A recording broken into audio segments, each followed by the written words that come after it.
Yes, it is the Nomad, coming to you from the wastelands of the internet to bring you news.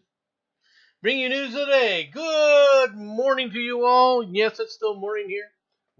Yeah, off in the land of the hot sun in the desert of Tucson. Yes, ladies and gentlemen, brought to you by the solar system. How's it going, Matt? I see Jam in the TM in the chat as well. Welcome, welcome.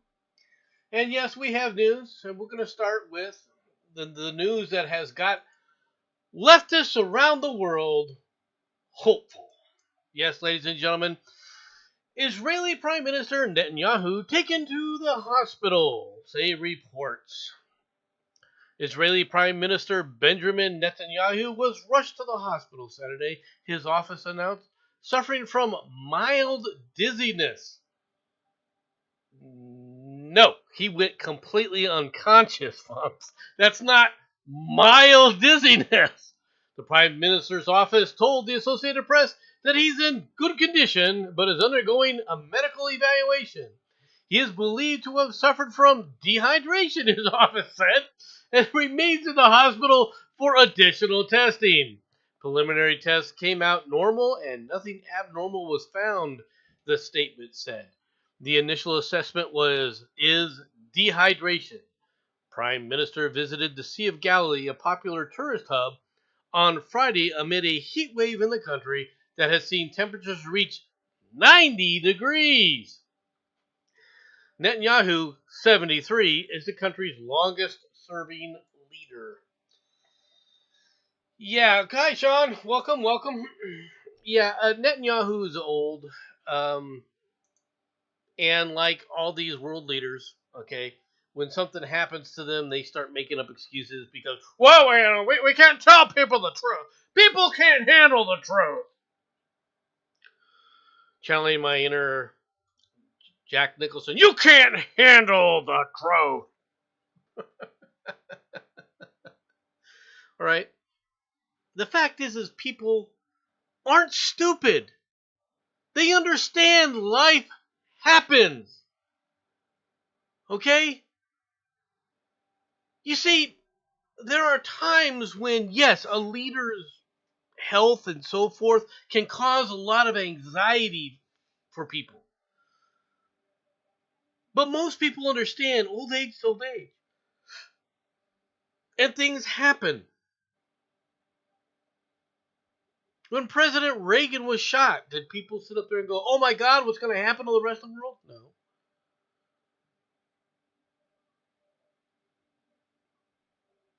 Now, were there times when you had situations that people pushed that kind of crap? Well, yeah, but that's been decades and decades and decades ago. The idea that people can't handle the truth, that people can't handle what's going on with a person, right? As far as a medical condition of a leader, okay? It's absolute stupidity. It's always been absolute stupidity. Tell people the truth. All right. On to the next story. Why am I doing this story? NATO delivers gut punch to Putin. Oh, that evil Putin. The NATO summit this week delivered yet another blow to Russian President Vladimir Putin, with allies standing as united as ever against his war in the Ukraine, while announcing efforts to expand the alliance and boost defense spending. The most punishing setback for Putin came on the eve of the summit, when Turkish President Erdogan hashed out a summit deal to admit Sweden into NATO after more than a year of resistance. Okay, let's talk about this for a moment, folks. Erdogan's resistance to Sweden's entry into NATO had literally nothing to do. Hey, Chris, had literally nothing to do with how Putin was going to, care whether or not Sweden joined NATO. Putin doesn't care that Sweden joined NATO. Okay, it's not a gut punch that Sweden joined NATO. As a military force, Sweden has some interesting top-of-the-line equipment. Not going to deny that. The numbers that they have are paltry. Okay? So they're not a concern. They're not a concern. This idea that somehow Putin is upset about this is ridiculous. NATO does not grow stronger because we added Sweden to it. It does not grow materially stronger because we added Sweden. No, I know a lot of people are saying, well, yeah, but it's one more country that's got a mutual defense pact. Yeah, but it's a country like Finland that has a mutual defense pact with NATO, all right, that is as useful, all right, as tits on a board. Because I guarantee you, neither Sweden nor Finland would actually come to the defense of another NATO member if it was invaded, which is what NATO was there for. If Lithuania gets invaded by the Russians, do you think Sweden's going to send any of its troops over? Hell no. Do you think they're going to increase their freaking defense spending? Hell no. Finland might. I will agree that Finland might in that case.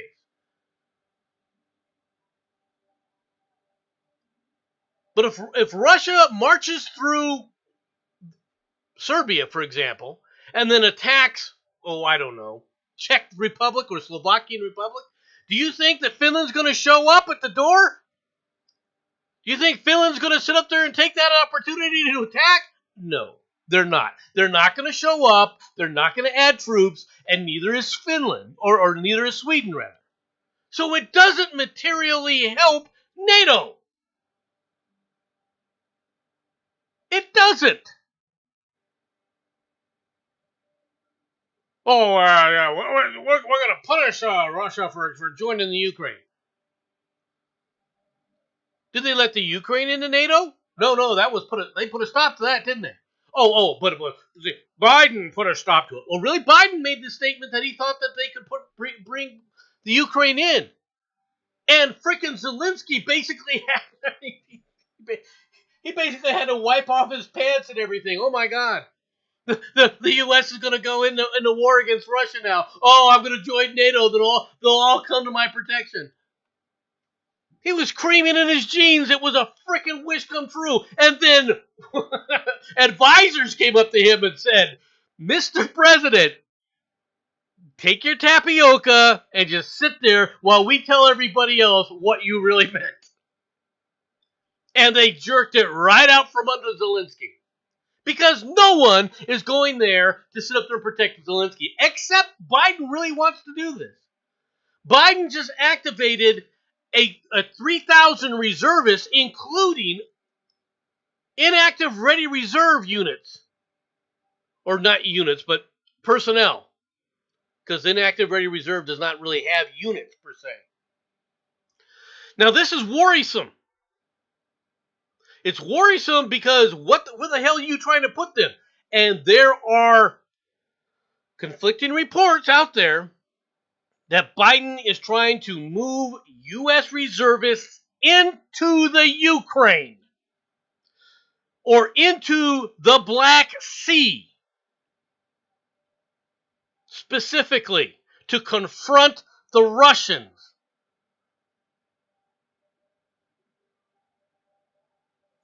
Now, the only way we can move forces into the Black Sea, right, is through the Bosphorus Straits. right, which is controlled by Turkey.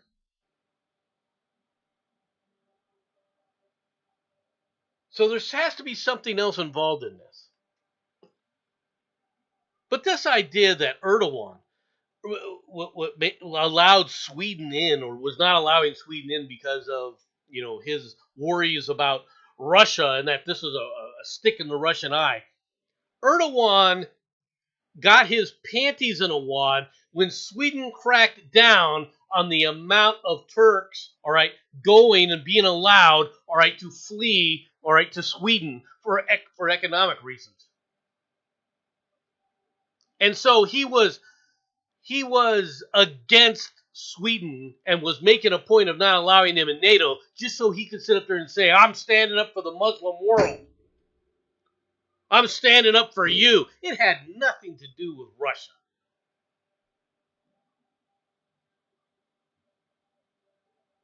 And I guarantee you, these other countries, let's be perfectly blunt here. Let's say Poland gets attacked. There's only one nation that I trust that will join the United States, all right, to defend Poland, and that's Britain. But even then, with all due respect to my British colleagues and my, my followers from the Great Isles,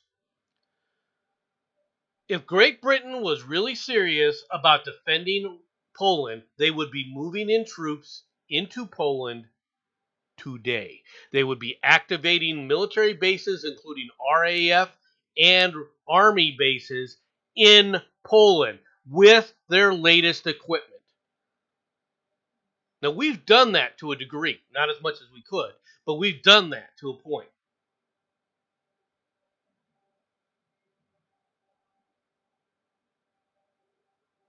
The problem basically is, though, all right, what's really going on?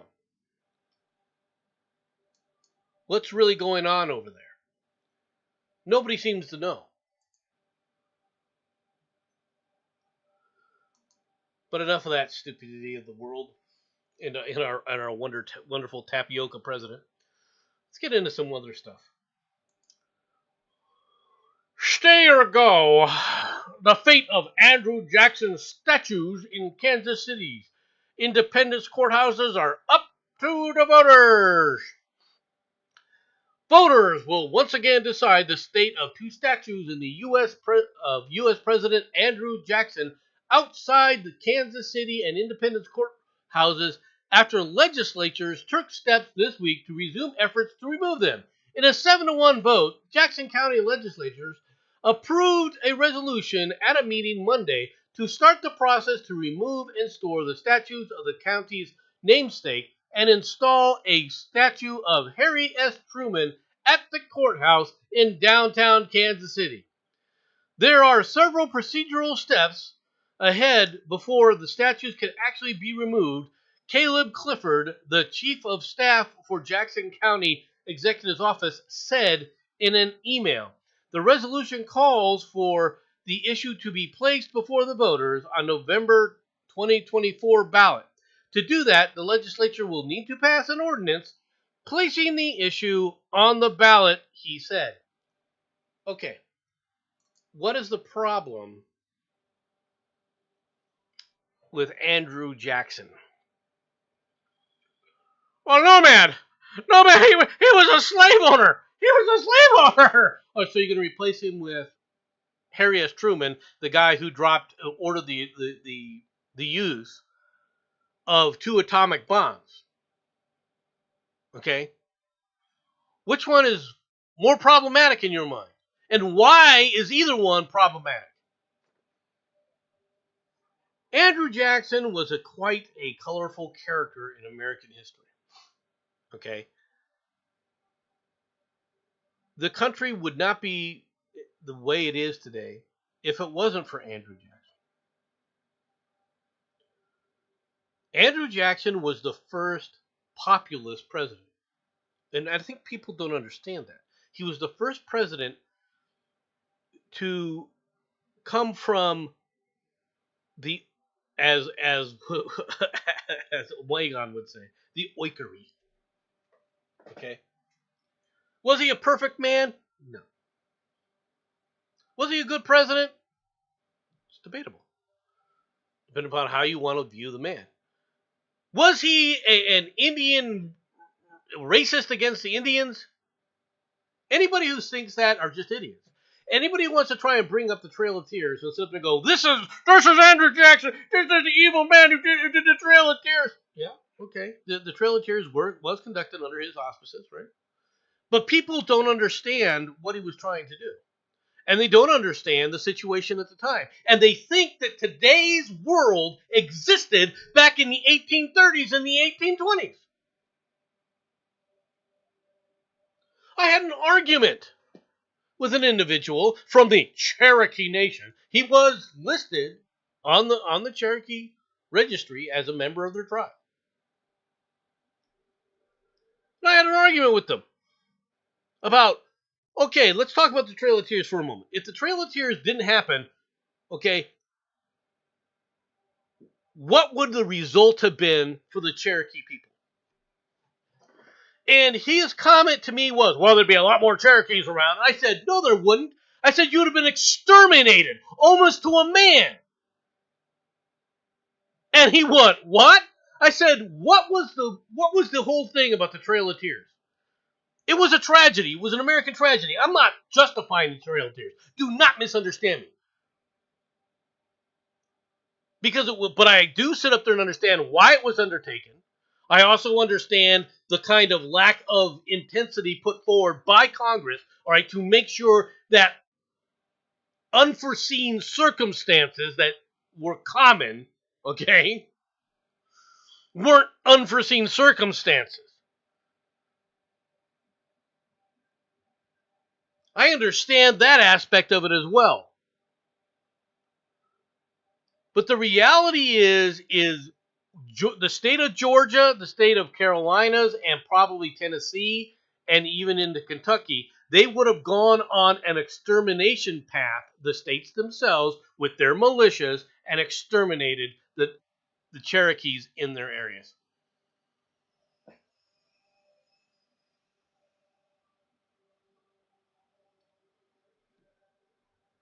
And people don't understand that. People don't understand what the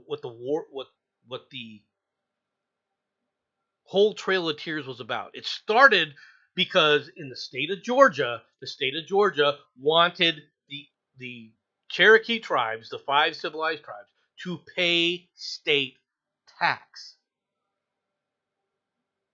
or their land would be seized. The Native Americans took that to court and said, we are not subject to the state's laws when it comes to taxation. And the Supreme Court agreed with the Indians. And when the Supreme Court made its ruling, Andrew Jackson is famously said to have said, his famous thing was, well, the Supreme Court has made its ruling, let's see them enforce it. And people then assume that what Andrew Jackson was saying at that point was that the Supreme Court, let's see them sit up there and try and tell me what to do.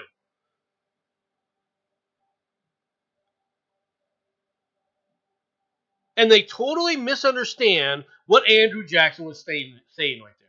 What Andrew Jackson was saying is okay, you made a ruling. Now, how the hell are you going to sit up there and prevent the state of Georgia, the state of the Carolinas, all right, Tennessee, from enacting that?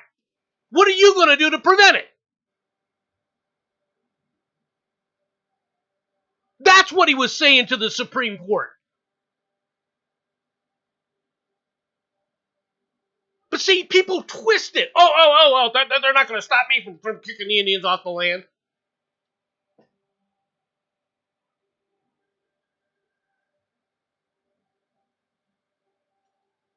Well, if the Supreme Court sit up there and ordered it, how did it happen? Okay, well, what Jackson did is Jackson went to the Native American tribes. He had his officers from the things that explained to them that, yeah, the Supreme Court ruled with you, but we're not going to protect you.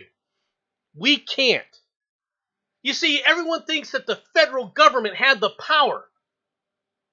all right, militarily to enforce the actions of the Supreme Court. And it didn't in the 1830s.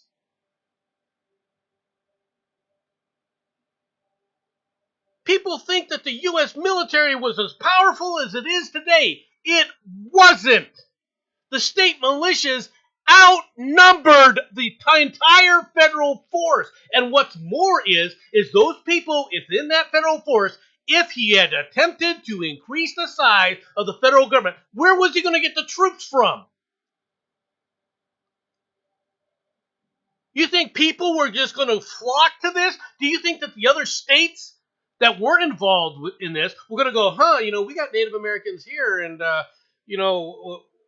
we're going to side with the Native Americans on there and see what happens in our own state? Do you really think Illinois was going to send troops? Do you really think that Connecticut was going to send troops? Or Massachusetts? To sit up there and bolster the forces? Or Ohio, we're going to bolster the forces of the federal government against state militias? All for the sake of trying to protect the Native Americans? Do you really think that was going to happen? No, it wasn't going to happen. And Andrew Jackson knew it.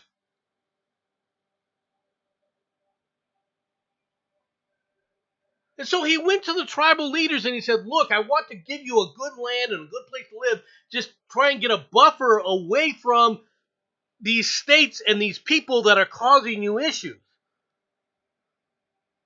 That's what it was about. Now, back in the 1830s, you didn't have railroads. You didn't have ease of movement. So in order to move this kind of logistic chain, you had to do it by foot. And the federal government did not provide the resources necessary to move these people safely. That's reality.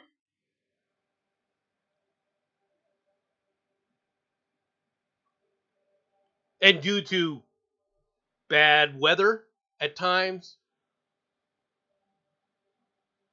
the result was thousands of Native Americans that were forced to go, and they were forced not by the federal government. They were forced by their own tribes to go because there were tribes that stayed. They just decided, okay, I'm not going to fight the state courts, and I'll just amalgamate into the state courts. There were plenty of tribal leaders that said no, right? I shouldn't say plenty. There were a number, right? But the vast majority of them left. And the result was they were brought to areas such as Oklahoma, the Oklahoma territories. Now, some of that land there is lush. Some of that land there is beautiful. A lot of that land there is plains. And if you're a tribe that comes from a wooded area and you now got to live in a plain, it doesn't work the same. You've got to change your style of life. And that was another thing that they were not prepared for.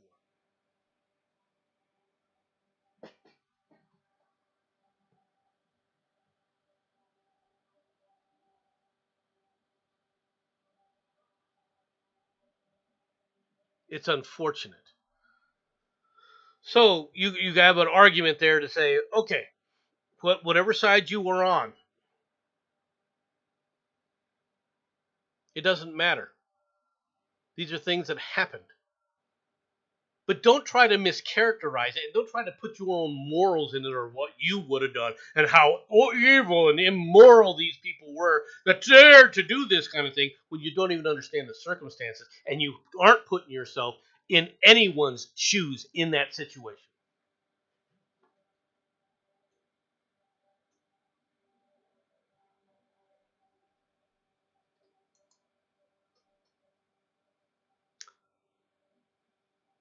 U.S.-Canada soccer grudge match descends into chaos in the tunnel. What's this about?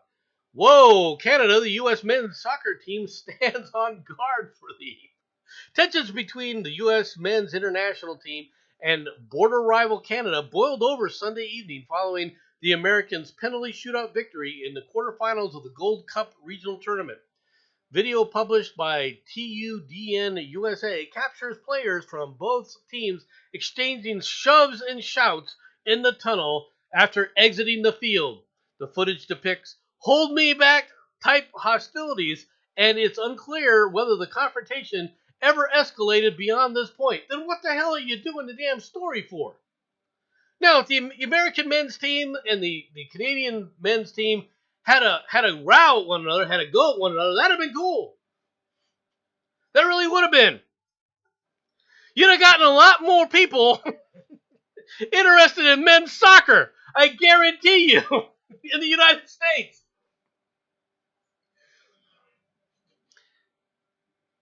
Now, according to the story, if you read further in the story, they say that this started because the Americans were taunting the Canadians.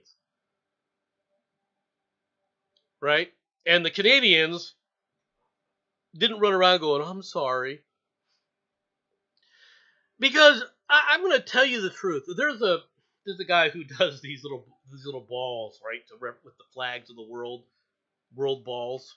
Okay, I can't think of the guy's name, right, but he basically has all the different countries as with their flags as balls, and then he has various different skits and scenarios with them, and of course the Canadians are always saying, I'm sorry. I'm going to be real blunt with people, all right? Canadians are not sorry. Canadians are insufferable assholes. Always have been. They're smug. Canadians have a smug, I'm better than you attitude toward everybody, especially the United States.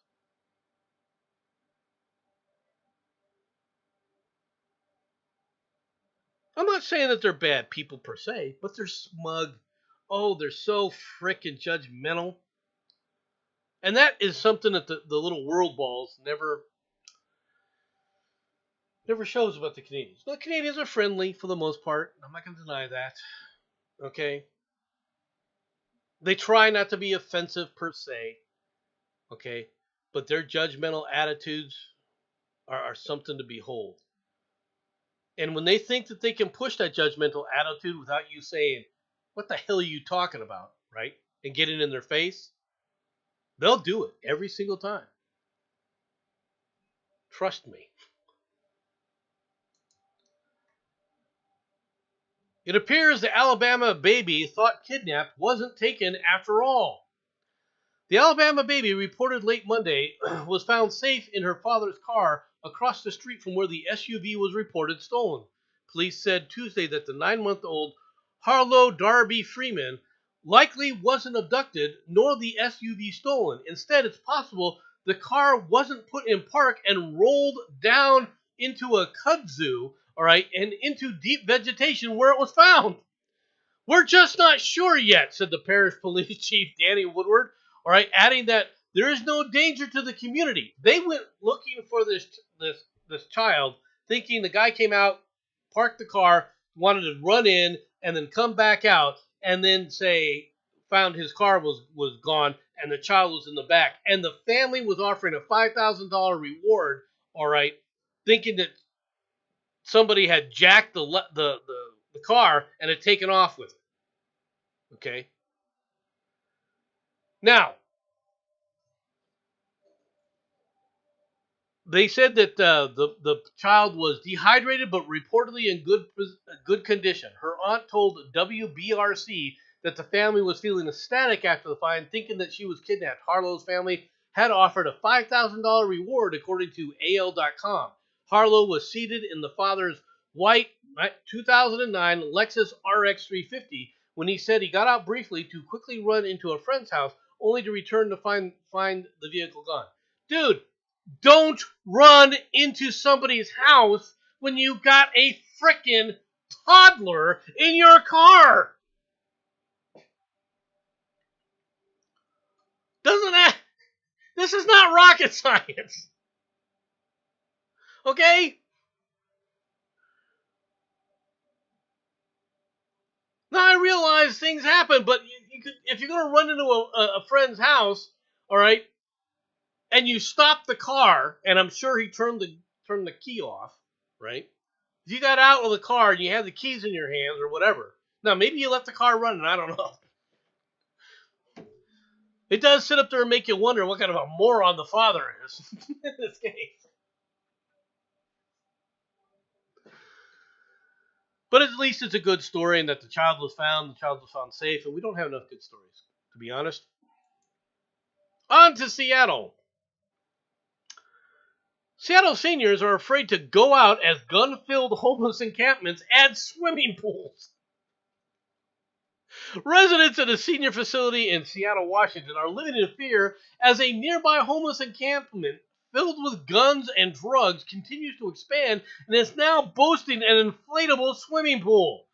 Diane Radishat, who lives in the Highland Park neighborhood complex, expressed outrage Friday, telling Fox and Friends First the problem has been escalating for years without being addressed. We had homeless encampments over the years across the street where this one is located, but nothing like this. Describing trees being knocked down to build structures. They are destroying the land. Arrowhead Gardens residents told KOMO News that they are regularly startled by gunfire erupting from the encampment. Footage obtained by the outlet also shows a woman sitting on a couch next to a large blow-up pool smoking what appears to be fentanyl. And they wondered why the Seattle People's Major League Baseball All-Star game is having problems. That's because there's morons in the world. Democrat woman vets in the House expressed shock that so few Republicans voted against the abortion amendment. Rips McKelly Sherrill, Democrat from New Jersey, and Chrissy Houlihan, Democrat from Pennsylvania, the only two female Democrat veterans in the House, expressed shock Friday, shocked I say, that the vast majority of House Republican moderates voted for a bundle of far-right amendments on the defense bill the evening before.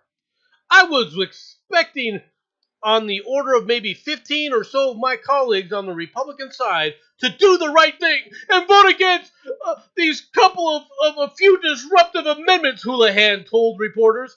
The amendments that garnered the most scrutiny include those that would prohibit the defense secretary from covering or reimbursing service members abortion-related expenses, would exclude transition-related medical procedures from healthcare coverage, and would eliminate offices for the diversity, equity, and inclusion. All amendments passed the House.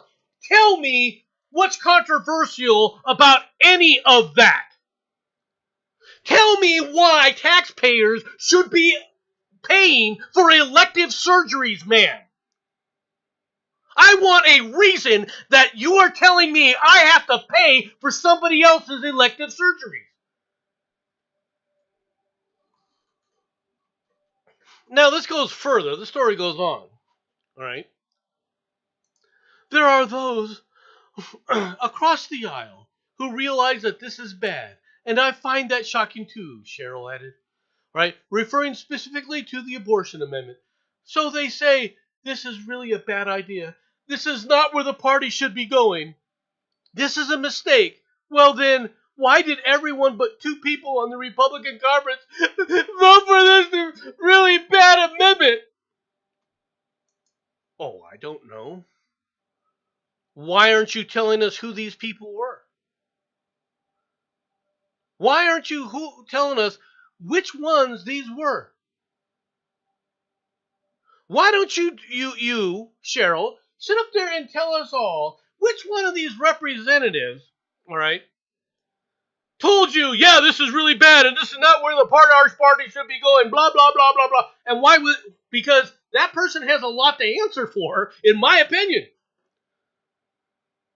If you're running around making such statements, you're a rhino. You can't be trusted. So why don't you out them for who they are? And I guarantee, all right, Miss Houlihan, all right, I guarantee they won't be there to bother you in the next Congress.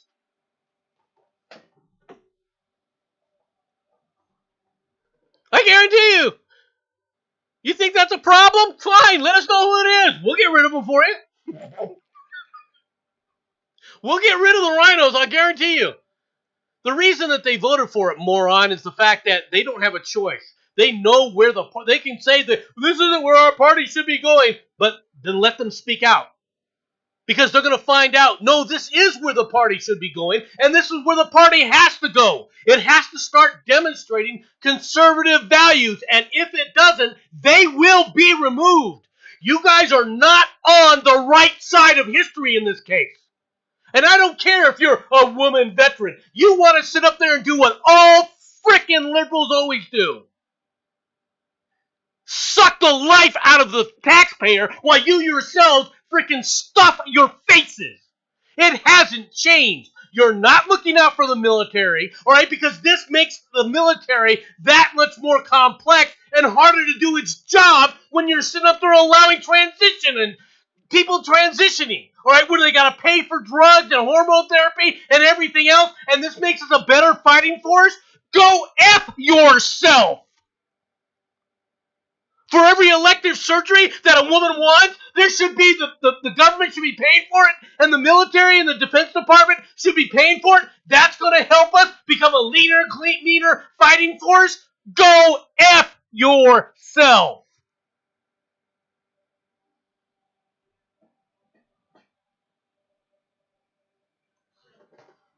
Just like these yackasses. Hollywood actors joined the Writers Guild of America in historic double strike. This is all our fight! From Josh Rottenberg. Dramatically escalating a bitter labor battle that has already brought Hollywood to a virtual standstill. Thousands of striking film and television actors took to the streets Friday to fight for better pay and job protections in an industry that has been upended by the rise of streaming.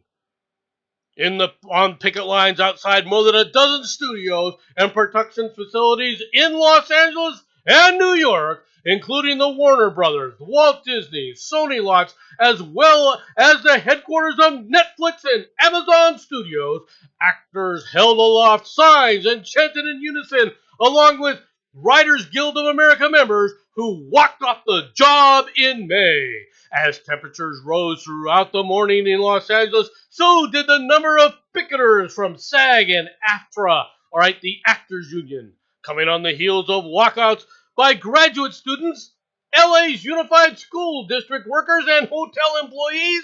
All right, Hollywood double strike has added further heat to what some are already calling hot labor summer.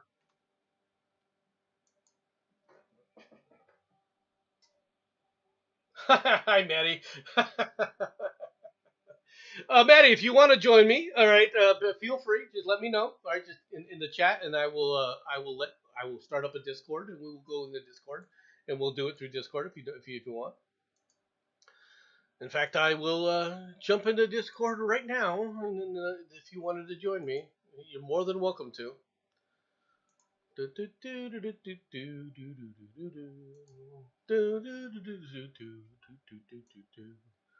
See? I'm a friendly. This is the friendly Nomad.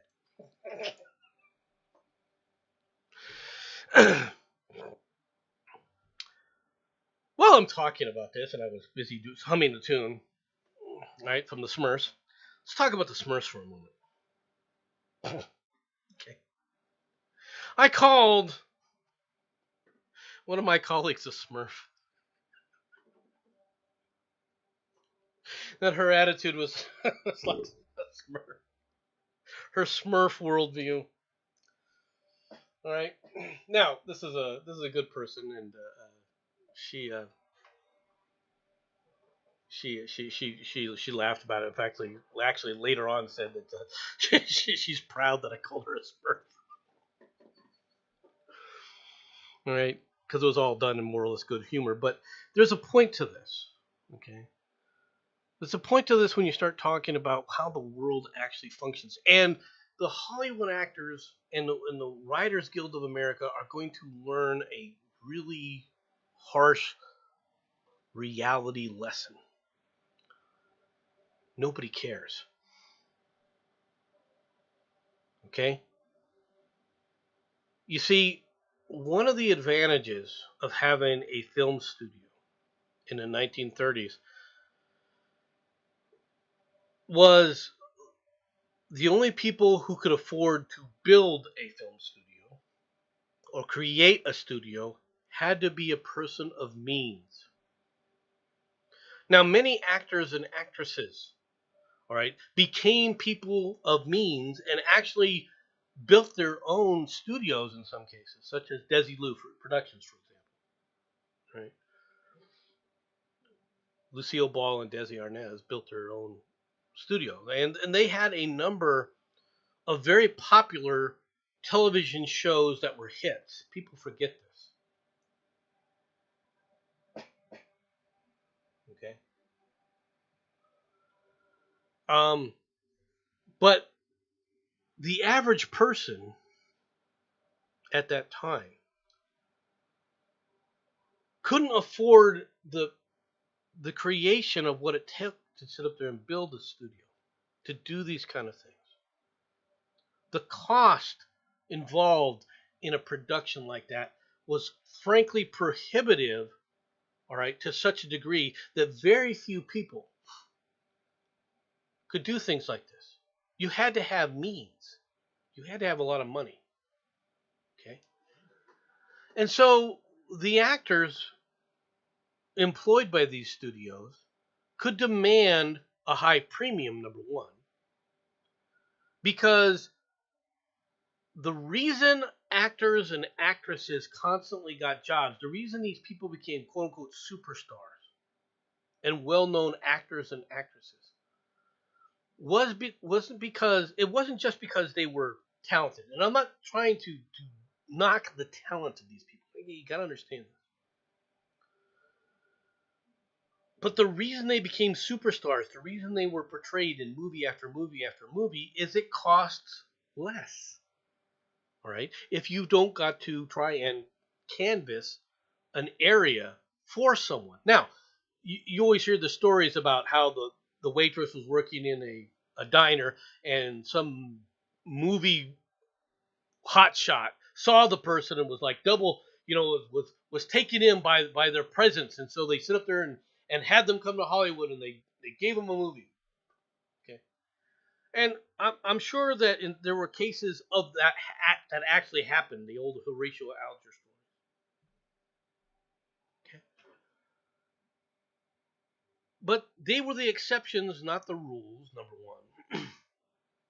Studios preferred to use talent that they were already used to using. Directors were already used to using talent that they already were used to using. All right.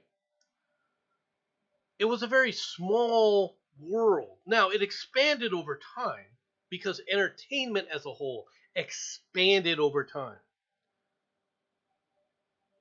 Okay, so you had more and more actors and actresses, etc., etc. But the actual filming of a movie, the actual production of a movie was still out of reach for the vast majority of people. Technology and recent technology has changed all of that. Yes, AI is one of the big ones that everyone is pointing to right now. Okay? But it's not the only problem that you have. The problem is now is you're competing with everybody, including a YouTube channel, all right, like this one, that can put people on and produce a damn good show. I'm not talking about this one specifically because it's not that, right? I do want people to understand that. I consider myself putting on a great show that the rest of the world loves to hear, right? I do think I'm somewhat entertaining, all right, but I'm not in the same ballpark as, like, say, Omega, and I never will be. But a person who is dedicated with average means can put on a good production show. Magog does it. Now, does he have all the accoutrements and everything involved in it? No, but Magog is not a person of even mid-tier means.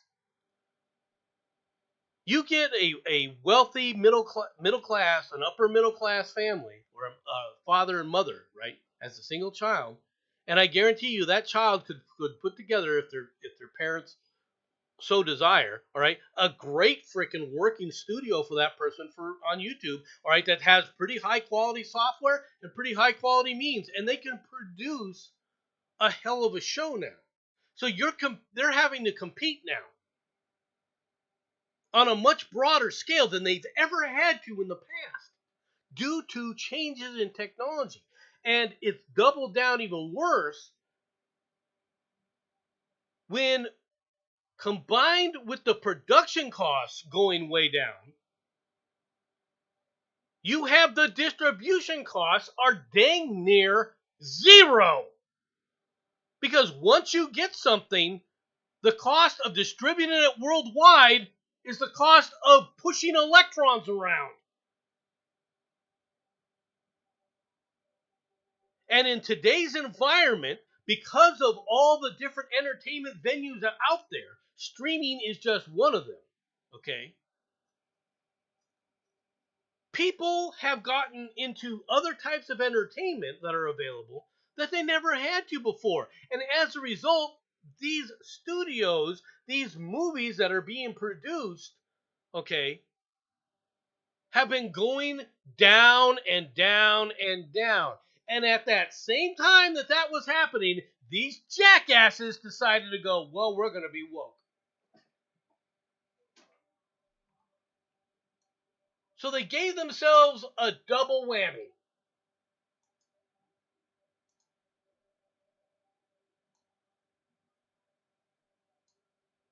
So what's the result?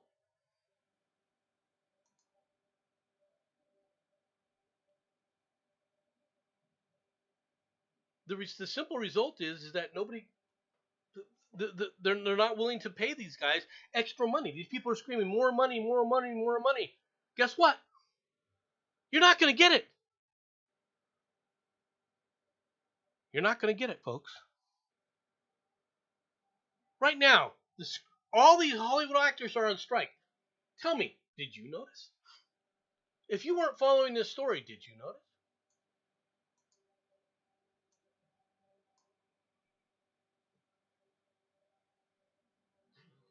Sorry, but you guys are barking up the wrong tree. And as a counterpart to this, Oppenheimer premiere walkout stuns Oliver Stone. The most explosive thing about Christopher Nolan's Oppenheimer isn't the bomb, at least where the filmmaker Oliver Stone is concerned. Nolan last wrote and directed the 2020 movie Tenet, and his highly anticipated Oppenheimer had its premiere in London earlier this week. But the SAG-AFTRA strike on the horizon, the stars of Oppenheimer walked out of the premiere. Nolan told those in attendance that the actors had gone home to prepare picket signs, and Stone was flabbergasted by their behavior. Stone said in an interview with Deadline, I know several producers are opening movies like Oppenheimer. Chuck Robin, he was in London. I heard it was going to be canceled. I don't know if it went ahead, but all the actors left. That was shocking that they really meant business and cut off right away all the promotion, which is big. Both actors Florence Pugh, I'm not trying to butcher your name, and Emily Blunt left Oppenheimer's London premiere before Nolan ever had a chance to take the stage. Blunt also told the press that if the strike was approved, she and her cast members would leave the event, and that's exactly what happened. Is it a box office pop?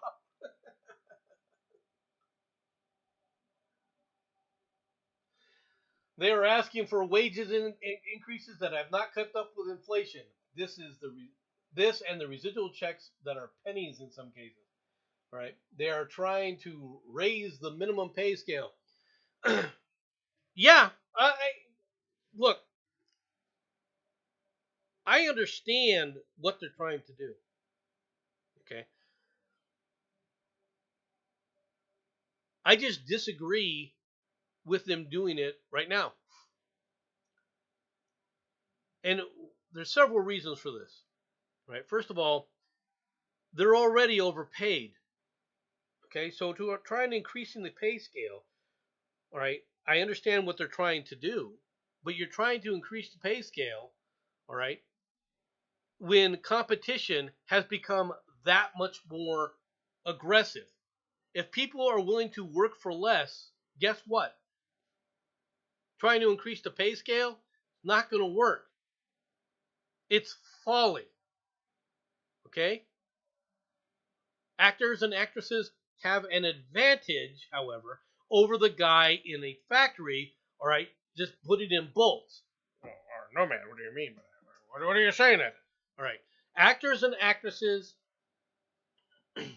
football players, basketball players, all right, dancers, singers, all have something as of an advantage in that it takes talent or slash skill to do what they do.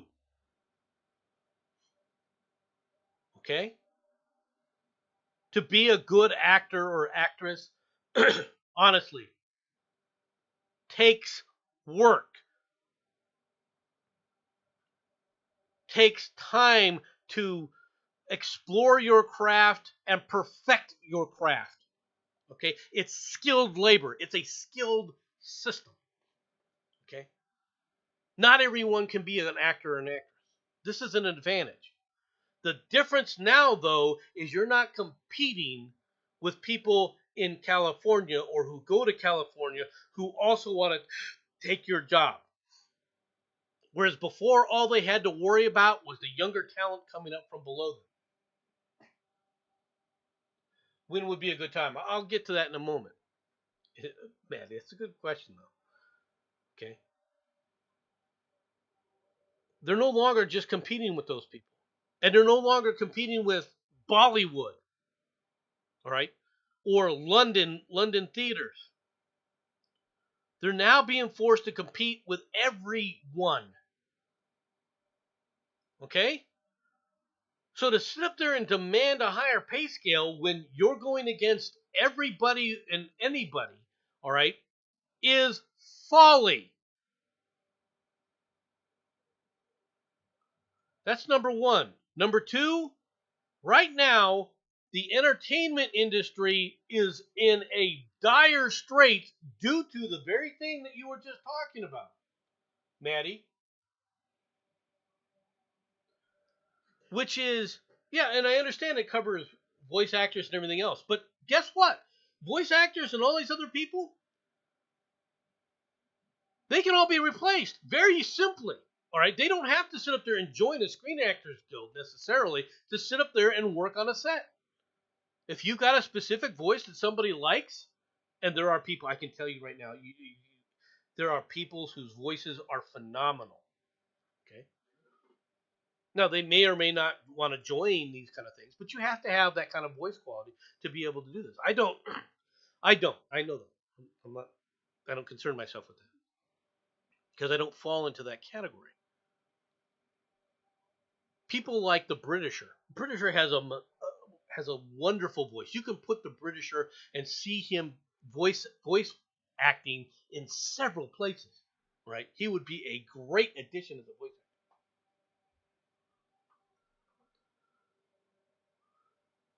But the problem is that the competition is helping to crush, and in a downturn economy like it is, okay, to go on strike thinking, okay, we've got these guys over a barrel because they're going to have to make money. They're in the middle of cost cutting right now because of the very economic conditions that you're talking about. So you go on strike with these demands. What makes you think that these studios, all right, are going to listen to you when they have the ability now to replace you relatively cheaply?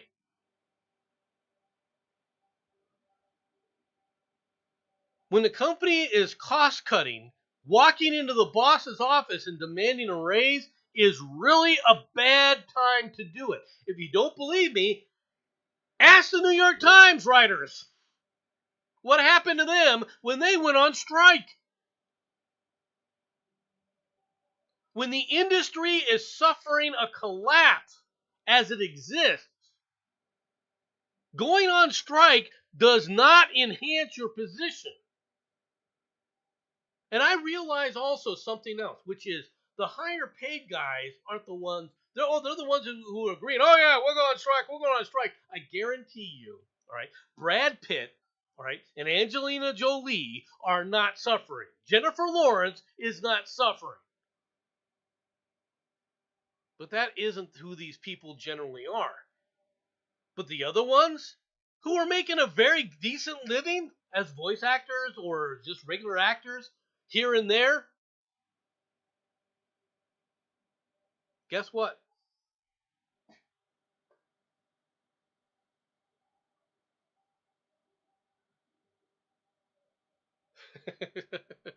Betty, I'm going to rant about this. Yeah, I understand it. You have but a lot of the things stem from a problem that I think that we have in our society, which is jealousy. You're seeing it, and it plays well. Jealousy plays well, unfortunately, in our society. For example, you have people who are saying with the Writers Guild, for example, I'm just going to point this out. The Writers Guild, at a time period when Vice News sits up there and filed for bankruptcy, and a lot more writers now are out of business or out of a job. Vice, who recently did what? Oh, that's right, they unionized, right? They went on strike. They sit up there and said, okay, we got this deal. Your deal doesn't work much when you don't have a job. When that business closes down or declares bankruptcy, you guys got nothing. You don't even get the back wages that you're owed. I understand that. And I understand how mad you are, especially when the executives got paid all this freaking money.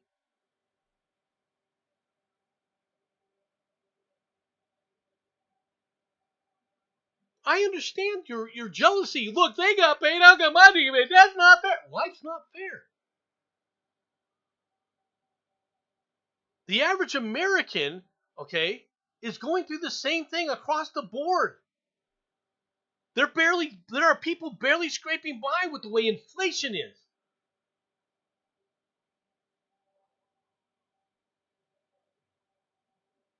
Tell me why a studio has to be so expensive.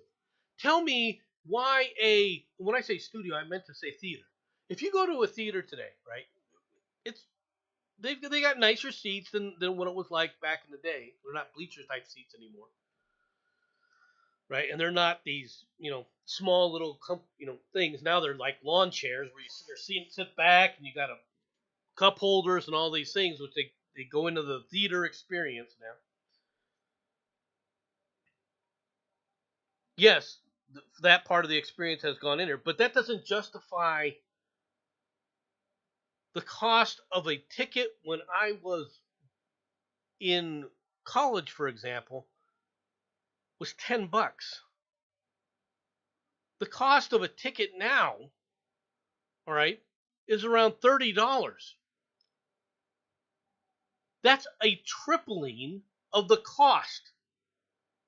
And that's not inflation. That's higher than the average inflation rate during that time frame. Okay?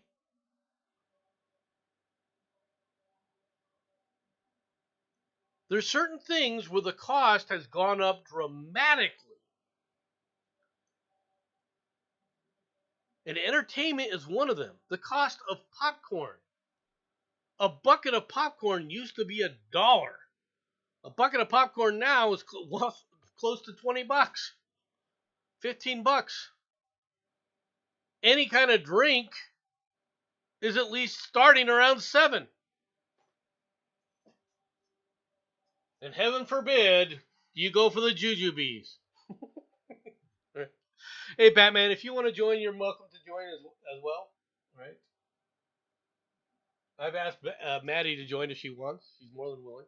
Just go into my Discord and pop on in.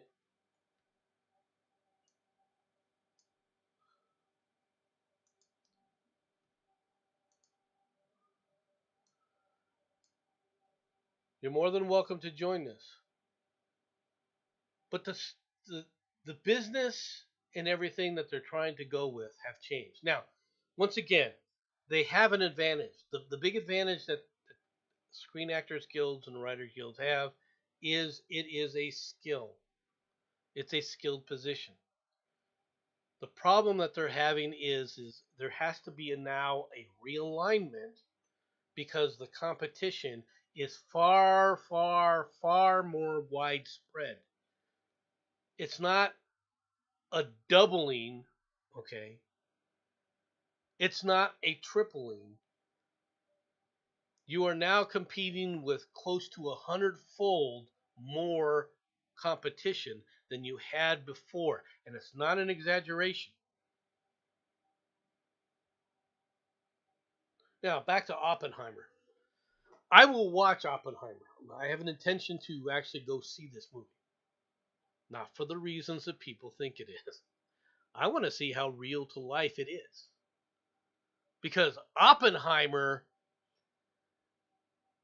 is a very, in my mind, controversial figure.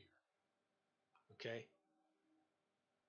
And I want to see when they come out with things how true to real life this story really is.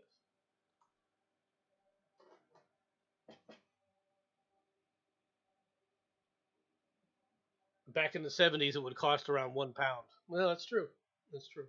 I mean, people were complaining. I remember when ticket prices became $5 or $7 for a single ticket, how outraged people were. Welcome. How are you today, Bat? There you go. Now you can. Now you're speaking. No, I'm not. I'm being very quiet. I'm not saying a word. Yeah, I'm actually surprised that they haven't rewritten Oppenheimer as a black trans woman. I don't think Oppenheimer is that they would do that necessarily. All right. When I was saying that I want to see how true to life it is. He is not. I said that only half joking. I mean, look what they did to Anne Boleyn. That's true. You okay? You got a point. You do have a point. But see, Oppenheimer's also the guy that yep. built the atomic bomb, so therefore he's a well, he was one of the people. Okay. But he was the one. He was the driving. He was the driving director behind the Manhattan Project. Yeah. Yeah, he became that shaky Hindu god, didn't he? Shiva. He did say that. Yes. Yep. There was that series Vikings. They took a historical figure, Norse figure. It was a big, tall Norse man. Uh-huh. And they had a short black woman playing him. They are fast and loose with history. They are, but in Oppenheimer's case, there's Oppenheimer. I'm curious to see how they portray it because he had the man. All right, was a complex individual, but in my mind, in my mind, okay, he's just not there. Nomad, I think it's actually a German Jewish name. Probably. Because Matt's saying it's a Jamaican. I think he might be joking. I don't know if he's. Yeah, I think he probably is joking. All right, let's get on to this next story, Batman. Oh, good. When will it end? A Wisconsin school board ousts first grade teacher over inclusive song. This is a lie, right? And I'll get to the story to prove it to you. Hmm? The first grade teacher was ousted this week by the school district of Waukesha, Wisconsin, over a song that uplifts diversity and inclusivity, The Guardian reports. Per The Guardian, Melissa Temple students were set to perform the song Rainbow Land during a spring concert, but the majority Republican board banned them from doing so. Okay. So they were banned. That doesn't say she was fired for trying to include the song. So basically, the song got banned, not her. The board's decision to get rid of her comes after Temple was Ah. placed on leave April 3rd, according to WISN 12 News, weeks after the Hare Elementary School teacher wrote a now viral tweet saying, "My first graders are so excited to sing Rainbow Land for our spring concert, but have been vetoed by our administration. When will it end?" So, insubordination is why the woman was fired. Yep. Because she wanted to have her way and said to the board, "I don't care what you do. I'm going to sit up there and make your life difficult. I don't have to listen to It's a you." classic. And she It's a got classic a example. freaking upcomment because the Yeah. people on the board were elected, okay, by the district, and the district saw what you really are, which is a propagandist. I'm sorry, Batman. Right, go ahead now. Jensen Quinn's in the chat. Hello, Jensen. Hey, Jensen. The thing is, I'm taking from that. This is a classic example of somebody who hasn't had to deal with consequences before. Yes. That thinks that they can, whatever they do, they're protected. That they're part of a protected group, and they can sit up there and do things to embarrass their employers, all right, at every opportunity, and nothing will happen to them. Yeah, See, that's the only whole true. story here, Hold on. she was tossed That's because of the inclusive song. No, she was tossed because she stood up there and tried to embarrass the board. she would. Yeah, she would only be protected and be able to get away with anything if she was Muslim. Well, that may or may not be true, right? But the school's and what's more is the school's pride LGBT celebration was destroyed by students chanting their pronouns are USA. The board claims Temple's defense of Miley Cyrus and Dolly Parton's duo violated the district policy because she did not speak to her supervisors first, the report said. In other words, she went out of her way, all right, to sit up there and go, she didn't go to the board to try and change their minds, all right? She didn't come back and say, "No, there's nothing wrong with it," to argue her point. She decided she was going to sit up there and make a public spectacle of it. And as a result, she got fired. And I have no freaking problem with that. Well, yeah. Hey, Yeah, Jensen, we're in Discord if you want to she's- join us. She's bringing her employer into disrepute. Yeah. What else does she expect to happen? But when she really wants to answer the question, when will it end? Let's go on to this story. When will it end? Well, I don't know. Videos of unconscious boys' rapes found on a phone left at a restaurant, police say. Authorities in Tennessee said they found evidence of sexual assaults on 10 boys on the phone of Camilo Hurto Campos, a popular soccer coach in Franklin. He is now in custody. Videos of the rapes of 10 unconscious boys were found on the cell phone of a Tennessee soccer coach after he left it behind at a restaurant. Camilo Hurtado Campos, 63, was booked on allegations of child rape and sexual exploitation of a minor, the Franklin Police Department said in a statement. He continued to be held Sunday on a $525,000 bond. Hey, somebody got the bond right. You gotta give the guy credit. Reminds me that James Bond song, you know. Whoa, chipper. Police Guys. Lieutenant Hello, Charles Jensen. Warner said it's not clear whether Campos has legal counsel, and the local public defender didn't immediately respond to a request for comment. Wood chipper is the word. Wood chipper go whir. As a man's voice, John would say. Wood chipper. Gentlemen and Batman, did you see the little bit I put in the chat? How they're now bringing out a black lesbian Guinevere. I don't know Yeah, that they've I'm already worried about lesbian that because Guinevere. it's only a matter of time before Guinevere is actually trying to do the horse in the middle of the thing. You might be. I mean, black. You know, I could almost stomach the black part of it because of what they've done, but a black lesbian.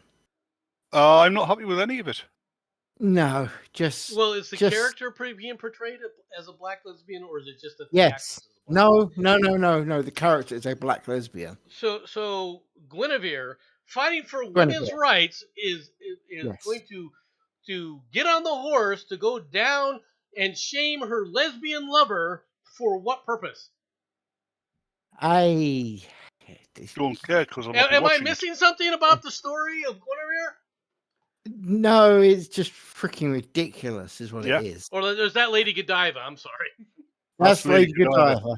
No, Guinevere was King Arthur's wife. Yes. Okay. King Arthur's wife is supposed to be Celtic. You know, Celtic, i.e., not black. But then, as we know, blacks were everywhere before everyone else. They were in America before America was even found. That's how good they are. Okay. And according to them, they were in America before the Native Americans. Yeah, no. I mean, literally, America didn't exist. It hadn't come out of the water, and they sailed over, and then it came out, and then they got on it and took it over first. So Guinevere, all right. Guinevere's whole story of infidelity with Lancelot. Lancelot is now a woman. I wouldn't be too surprised. Don't give them ideas. That's the way the story. That's the only way the story makes sense, right? I know. Oh, you're asking the left to make sense. It's ridiculous. It really is. It's. I'm not asking the left to do anything. You know what I'm waiting for? What? You know what I'm waiting for? Go on. Next year, Miss Netherlands, somebody's cat is going to win it because they're going to put their cat up there and say that it self-identifies as a human female. I don't think that's what you're waiting for, Batman. I think you're waiting. That's what's going to happen. I think you're waiting for this story here. Men are turning into Barbies after drinking pink shakes in a new TikTok trend. Yeah. Barbie is shaking things up. A pink dessert has people turning themselves into Barbie dolls in the latest viral fast food trend. Cold Stone Creamery partnered with Mattel and Warner Brothers Studios to introduce the pink cotton candy ice cream flavor, just in time for the highly anticipated release of the Barbie movie. The film premieres on July 21st, and Barbie boys and girls are already eating it up with a Barbie core and everything included Barbie foot heels or a brunch, and now the dessert with the Cold Stones Creamery's newest treat. The ice cream chain recommends incorporating bright pink ice cream into one of their signature shakes. And now when you drink it... The only way I'm going to be a Nomad, the only way I'll be a Barbie boy is if I can have that as my surname and my first name can be Klaus. So basically, here you go, folks. Here you go. Yes, bitch, it's you drink the drink, and your car changes. You go into full transition mode. We now know what happened to Dylan Mulvaney. He just got the pink ice cream. Did you see the? Did you see the meme I retweeted a couple of days ago? Yeah, I did. The little girl asking her mother for can she have a yes, Joe, yes, Joe and Barbie. Oh, I thought Barbie came with Ken. Yes, no, she fakes it with Ken. She does it with Joe though. Yeah, no, I know. Yeah. This guy, watch what he turns into.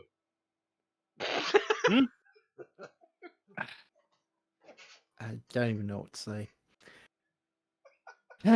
Humanity. Again, why is it you think humanity deserves to live? Bit by bit, No, Nomad has this fascinating idea that humanity isn't as bad as all that. Guess what? They've just said, "Hold my beer." Website offers $1,000 to watch You're assuming that's human. 16 animated Barbie movies. A Canadian-based website is celebrating the upcoming release of a live-action Barbie film by offering to pay someone $1,000 to watch and review all 16 animated Barbie movies. Oh, there's another one Casino that came out. Canada said the chosen applicant, for the You will be. Barbie Dream Job will be paid $1,000 to watch 16 animated movies released between 2001 and 2009 and rank them by quality. The winner also receives a $50 stipend to attend Barbie, starring Margot Robbie and Ryan Gosling, when it's released in theaters on July 21st.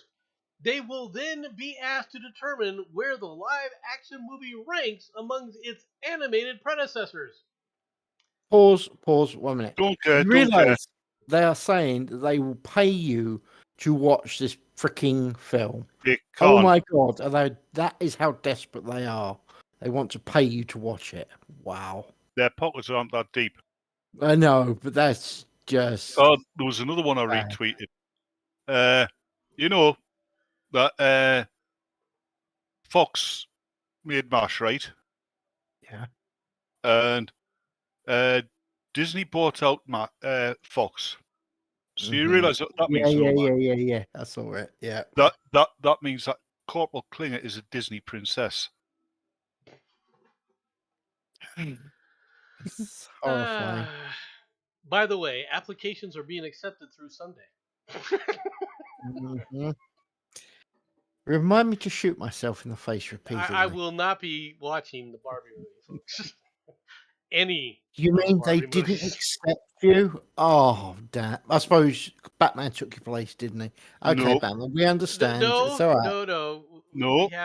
We have this now in the gaming news. That's going too far, Jensen. This is going too far. Baldur's Gate 3's commitment to D&D Oh shenanigans God, no, includes not that. carnal druid bear sex. Yes, With a that. vampire. Recently, Lauren Studios, the developers behind the beloved Divinity Original Sin games, tasked with the daunting prospect of continuing the legacy of Baldur's Gate series, some of the most iconic Dungeons and Dragons games ever made a big fuss about the scope of its game. More dialogue That than Lord of the Rings. video. Cutscenes video- longer than Game of Thrones. That I video care not is for these cringe. things. I literally care for, or I care for literally wild sex with handsome druids. Thankfully, today's Panel from Hell livestream by Lauren, offering a look at the game before its release after an extensive early access period, early next month, confirmed that players will be able to get exactly that, taking a closer look at several romance scenes that players will be able to experience with Baldur's Gate 3 cast of characters. Lauren demoed 2 encounters on pretty much the opposite ends of the raunchiness spectrum. The first saw a Dragonborn character, one of the 11 options from the Dungeons & Dragons 5th edition, the system that drives BG3, Baldur's Gate 3 mechanics, available to go on a date in the titular Sword Coast city with Kalwach, Demonbanes, a female tiefling barbarian, whining and dining them in a cute little restaurant scene. Another, meanwhile, saw that the playable party member gamers can pick instead of a custom character, Astorian, a high elf vampire, escape the city for a nighttime forest encounter with the party member Haslin, a wood elf druid. Much to the delight of the watching live audience, the scene quickly saw both men undress for a moment of intimacy. While being overcome with lust, Haslin lost control of his druidic abilities and briefly shapeshifts into a bear. Like I said, that was cringe in the extreme. And what's the hell is this with vampires having sex? They can't have sex. They're dead. It's this kind of a thing. Yeah. They only use that as a lure to Yep. get food.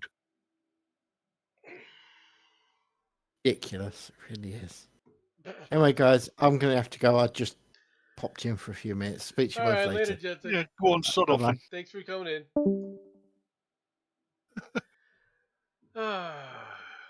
Then we have ridiculous stories like this. Yeah. You Far really want- right I mean, Twitter influencers first on Elon Musk's monetization scheme by Taylor Lorenz, and she's a liar. On Thursday, Twitter announced that it would begin sharing and ad revenue with content creators on its platform for the first time. But the offer won't apply to all creators. The first beneficiaries appear to be high-profile far-right influencers, all right, who tweeted before the announcements how much they've earned as part of the program. Ian Miles Chong, Benny Johnson, Ashley St. Clair all touted their earnings. Wow, Musk wasn't kidding. Content monetization is real, tweeted an anonymous account called End Wokeness with 1.4 million followers, accompanied by a screenshot showing earnings of over $10,400.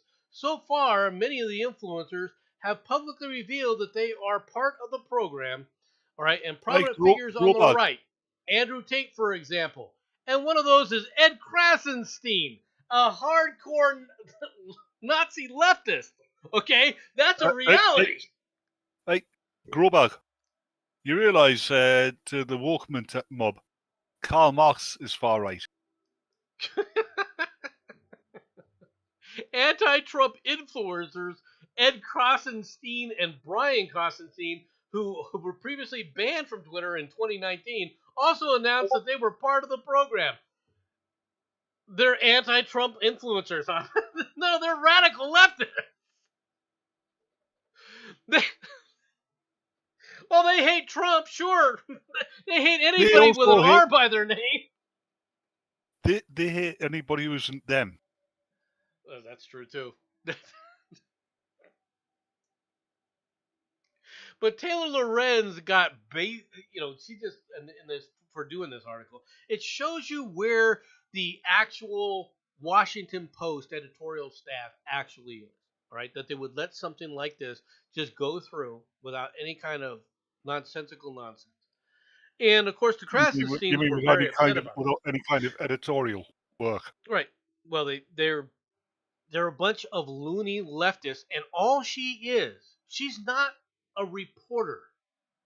She's a frickin' Nazi leftist propagandist. That's all she's ever been. That's all she ever was. And this goes back down, I'm going to make this point, to the Screenwriters Guild strike. Because a good part of the problem that they have is they think that people like Taylor Lorenz, all right, were putting out good work. They were not. They were putting out crap. All right? Because all they were doing was espousing activism. And so the entertainment industry washed itself of that. That's what's been happening. And guess who else has been a part of that group? The actors. Hold on, They're in for a world of hurt too. The entertainment industry's going to wash itself of this shit. Yes. I don't care. It's too late. Well, they can fuck off. We have this story. Is it okay for black people to start taking things from white people? Twitter users disagree. The woke agenda against white people is boiling down to a particular and ridiculous statements. It appears that another liberal agenda is now to accept black people and other minorities to start taking things from white people. However, for obvious reasons, the vast majority of Twitter users, regardless of race, are vehemently disagreeing with this rhetoric. Really? So the vast majority of people have realized that theft is bad? You have to put out a storyline to sit up there and tell us that the vast majority of Twitter people understand that theft is bad? Now, I guarantee you over on what's the new platform that Zuckerberg is coming to? Threads? Threads, right? Threads the one Now, where you can't post. You can't, if you do manage to post, you can't delete it. You say anything out of turn, and you basically get suspended for infinity, and okay. you can't delete your account. Threads. The problem with Threads, all right. The thing about It Threads, I exists. shouldn't say the problem. The thing about Threads that people don't get is Threads was created by Zuckerberg in response to the previous story that I did. Okay, and that was people putting out content and getting paid, and putting out videos, short videos, things like that, getting paid is now a direct shot at Facebook as well as YouTube, but it's a direct competition to Facebook. This is what really made Zuckerberg mad. Is he was absolutely terrified that Twitter would become the one-stop shop for all of social media. That's why he put out Threads. And It he was can't control it if it does. well, he wants a control. I don't know about controlled market, but he wants a monopolistic. He wants monopolistic control, right? All leftists want monopolistic control. That's the way they all are. There's no difference to that. The fact that somebody is breaking up his little monopoly is what his problem was. That's why he put out Threads. That's why he tried to challenge, and they're saying that Threads is going to compete. No, it's not, because nobody aside from people who already have Instagram accounts are going to Threads. Nobody's just going to go, Like oh, I'm Rhonda, going to leave for like Threads. How many times yeah, have you heard people that are yeah. saying they're going to leave Twitter and go to Threads? That actor, Hellboy, Rhonda Girlman, he's gone. Oh, did he finally close his account? Don't be stupid. He wants something to crawl back to, doesn't he? Yeah, what's he He'll going to sneak find back over in there? and hope nobody notices he's gone.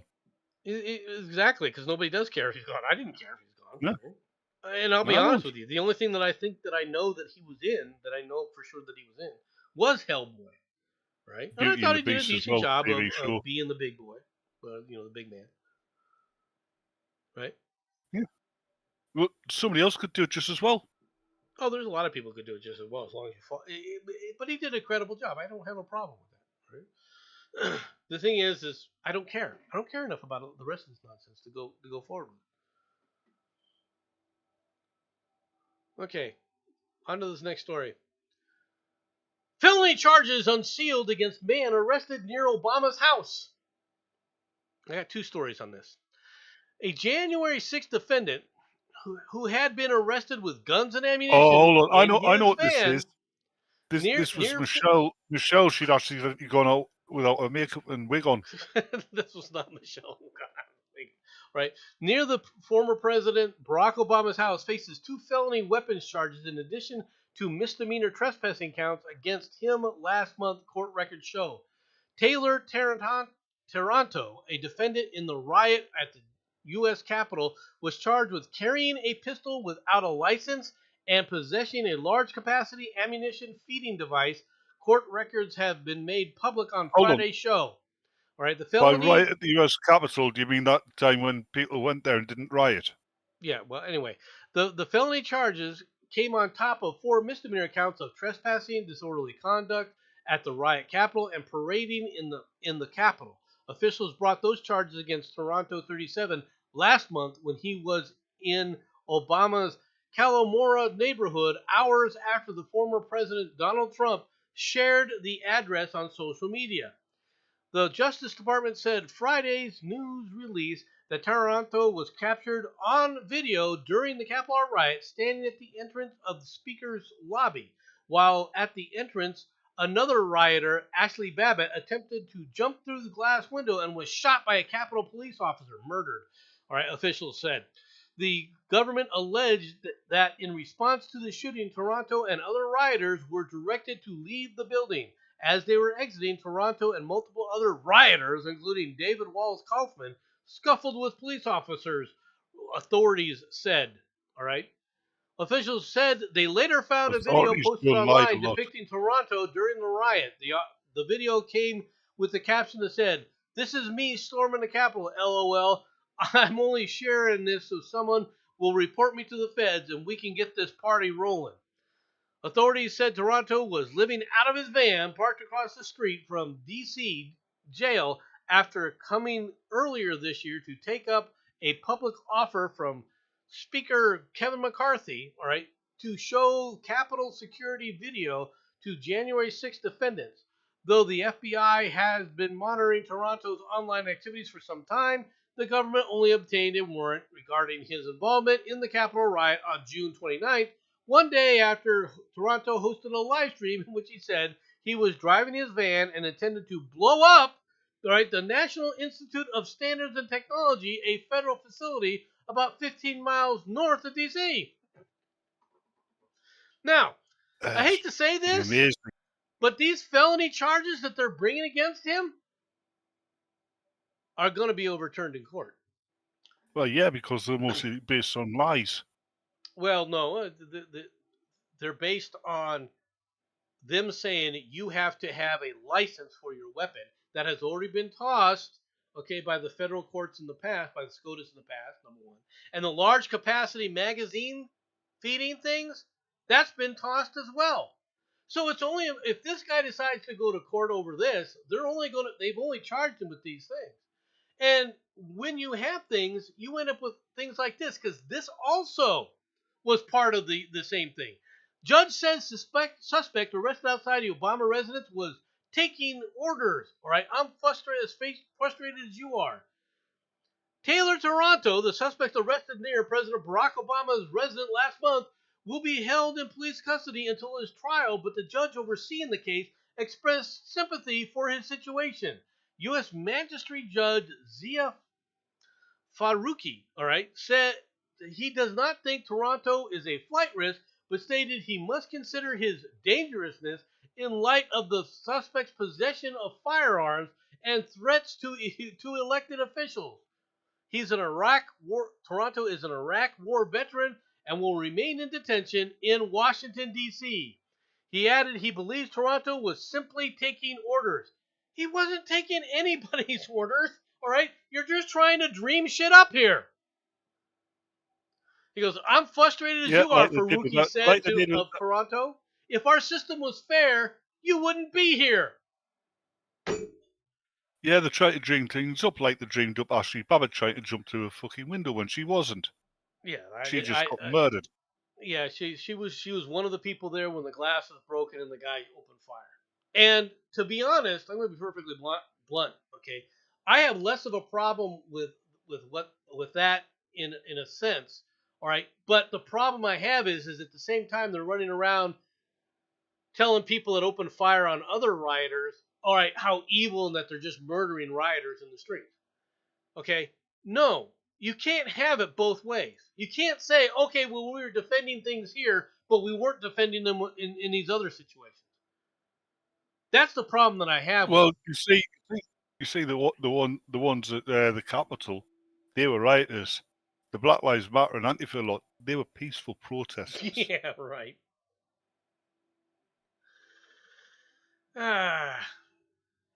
Well, Batman, are you in the referral business? Why? I'm offering a $5,000 referral bonus to anyone who finds me a husband. Who says money can't buy love? I'm sorry, Nomad. I think you're a bit old for that. All right.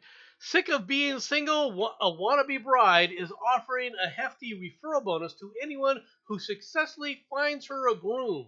A while ago, I told my friends I'd pay $5,000 if they introduced me to my husband, Eve Tilly Coulson, 35, a corporate litigation attorney from Los Angeles, told the Post.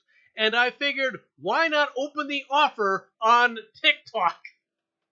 So in June, the blonde virally shared her matchmaking call to action online, promising her more than 100,000 TikTok followers. If you introduce me to my husband and I marry him, I will give you $5,000. Yeah, I'm sorry. No, that's bollocks. Who ever heard of anybody getting money off a lawyer? All right, now this is the woman. Right, this is a picture of the woman. Right? She's not a ugly individual. All right? Except for the fact that she announced that she's a litigation attorney. There is no friggin' way I would date this woman. No. There's no way in hell. No, because I she's would, going to I would, fucking I would sit up there and because you know the kind of man she's looking for. somebody who's making Okay, more money than her. and no, I don't even think she cares about that. Okay, she No, wants she's looking for somebody that somebody she who's can making boss more money. around. That's the second thing I was going to say. When somebody, when she gets bored of, she can easily dump the drain of assets. Right. Of that, I would totally agree.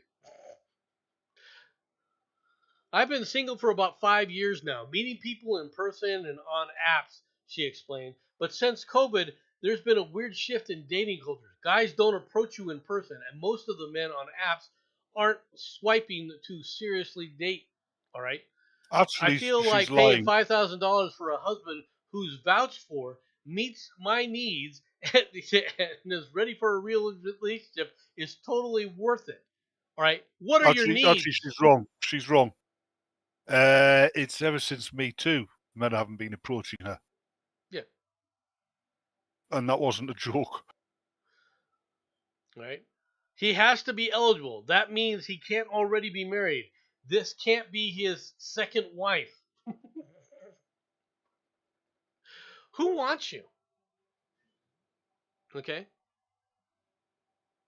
With all due respect, who would want you? Oh, cosmetically, you're what a lot of people dream about. 5'10", right? Blonde hair, blue eyed, right? Supposedly likes sports, right? Yeah, right, yeah. By that, she probably means badminton.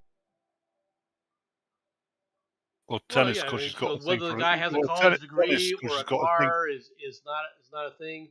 Political views, religious Yeah, beliefs, and fuck off. ethnicity aren't real deal breakers for Colson. Bullshit.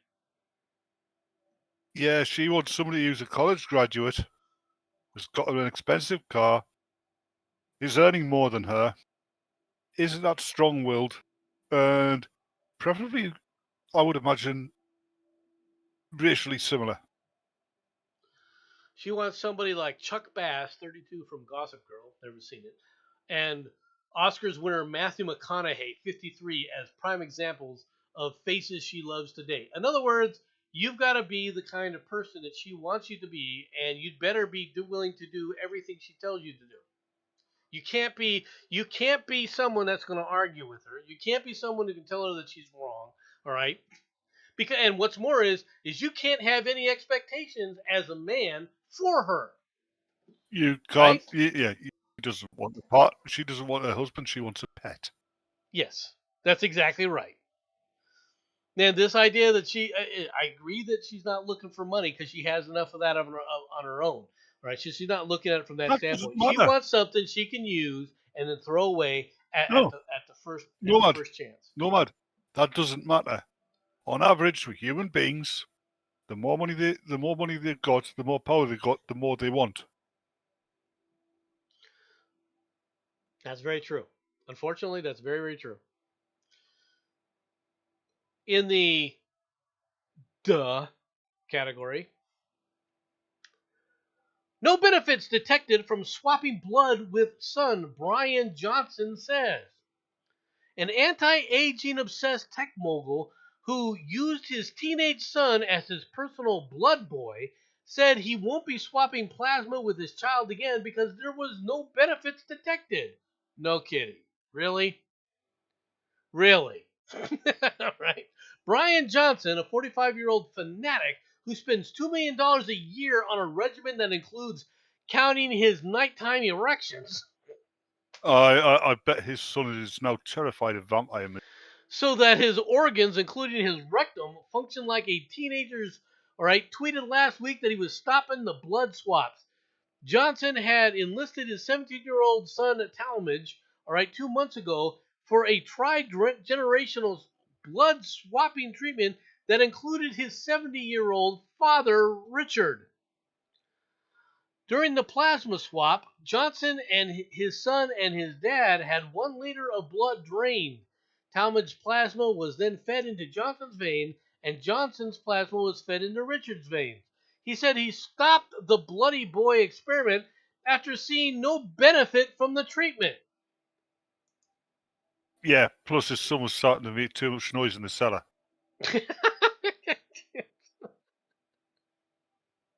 He exercises daily, eats a strict vegan diet that totals a mere 1,977 calories per day.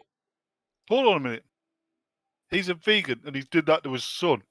Yep. Do you see a conflict here somewhere? Okay.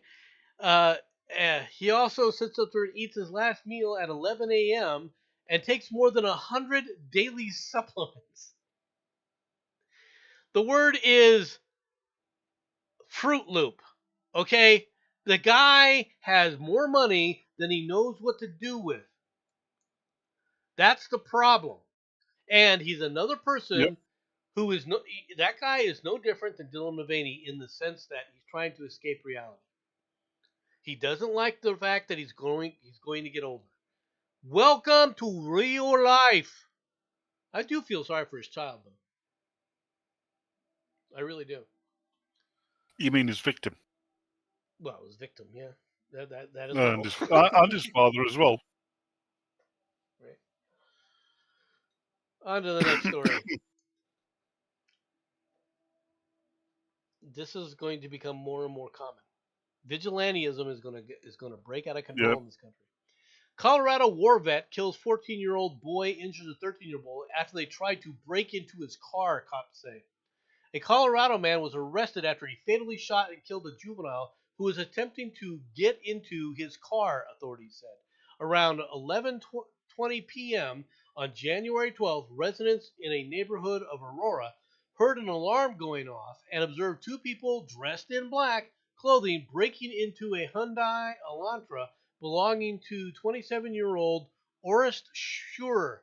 All right, the Aurora police said. Schurer, police said, was armed when he confronted the pair who fled in another suspected stolen vehicle.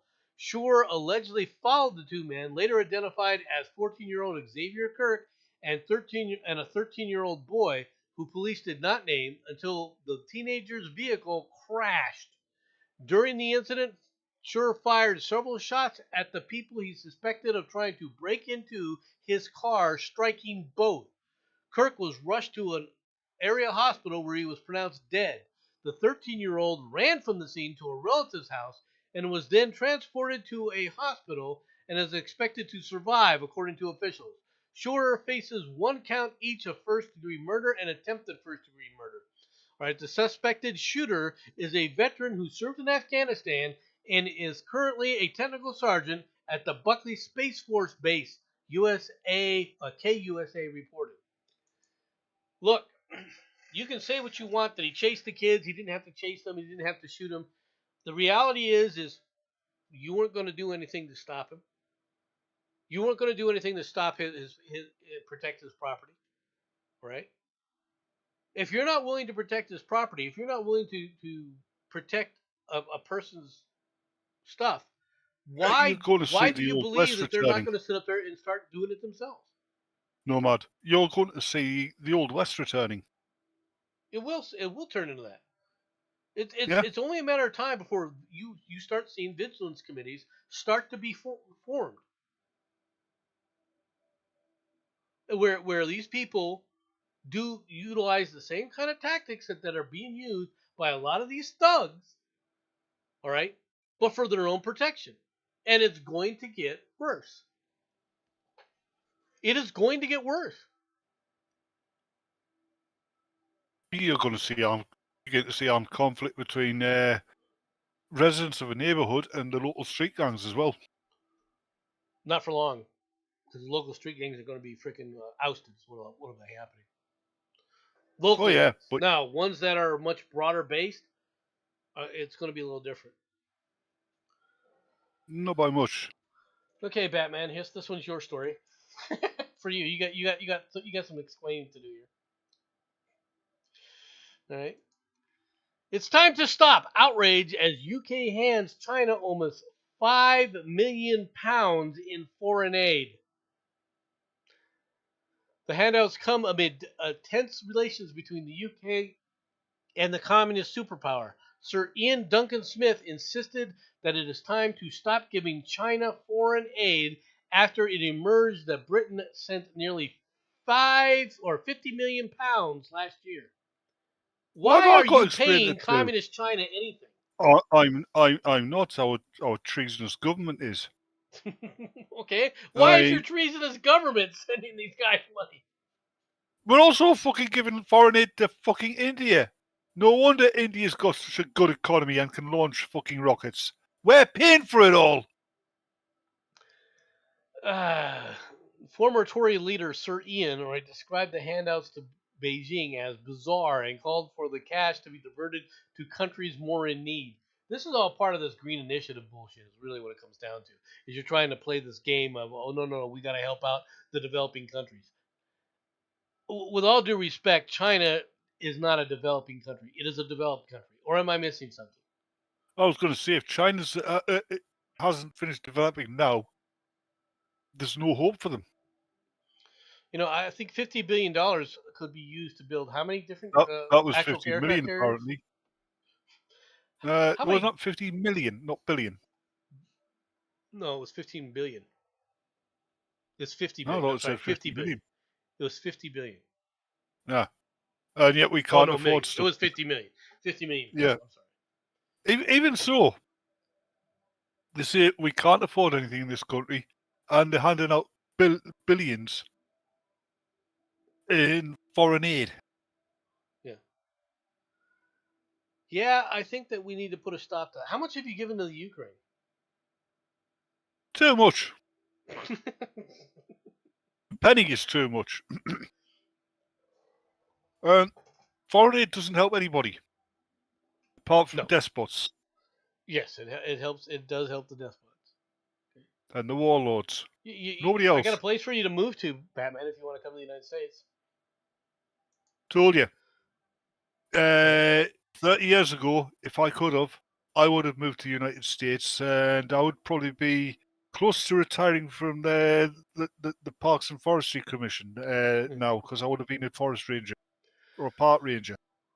Former Nebraska missile silo is for sale after YouTuber renovation.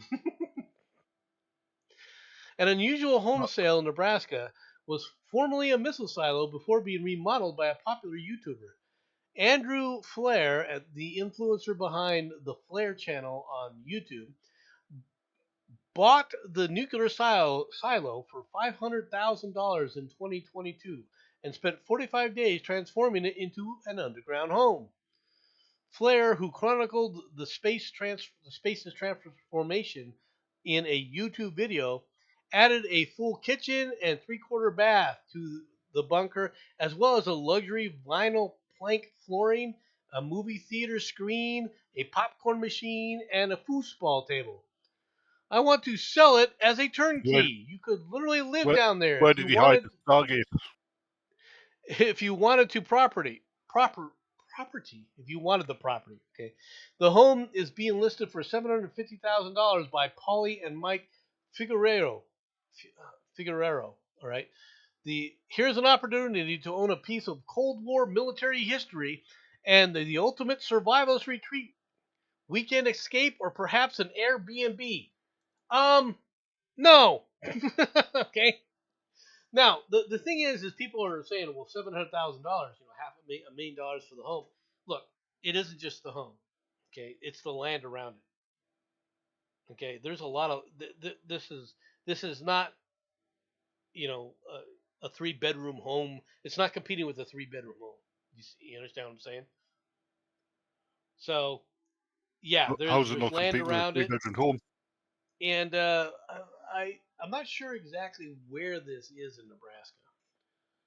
All right, let me go over to where this is. It's in York, Nebraska. Okay, let's look where.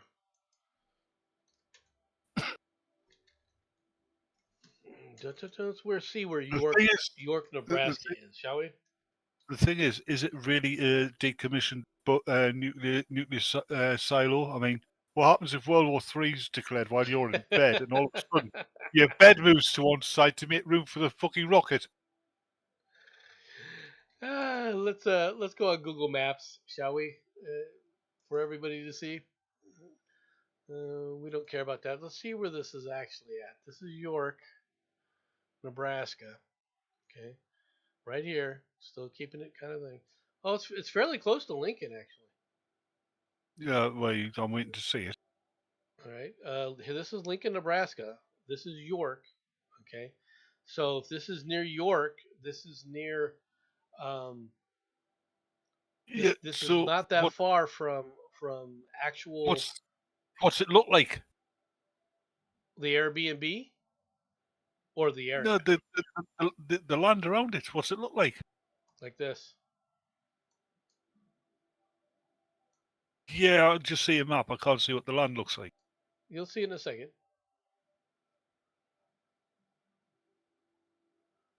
You'll see it. You see it yet?